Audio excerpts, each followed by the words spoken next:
syarat nak dapatkan hidayah tu adalah kemahuan, keinginan yang kuat. Kalau hari ni kita tak ada kemahuan yang kuat dalam diri kita, datanglah ribut macam mana sekalipun dekat kehidupan kita ni, kita tak akan berubah.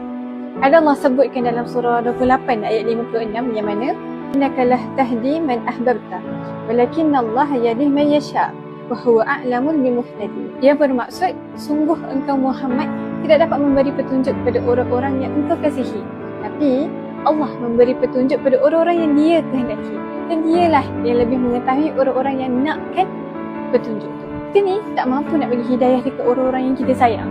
Nurin suka sangat disayang. Buatkan Nurin terfikir, contoh, kalau kita sayangkan kawan-kawan kita, kita tegurlah mereka kan, sebanyak macam mana pun. Tapi kalau mereka tak nakkan perubahan dalam diri mereka, mereka tak akan berubah. Mereka akan stagnan di tempat yang sama. Tapi macam mana pun, itu adalah tanggungjawab kita as a human, as a da'i, as a Muslim. Kita memang perlu menegur jika ada kesilapan ataupun kemungkaran yang kita nampak di depan mata. Sampai sini faham?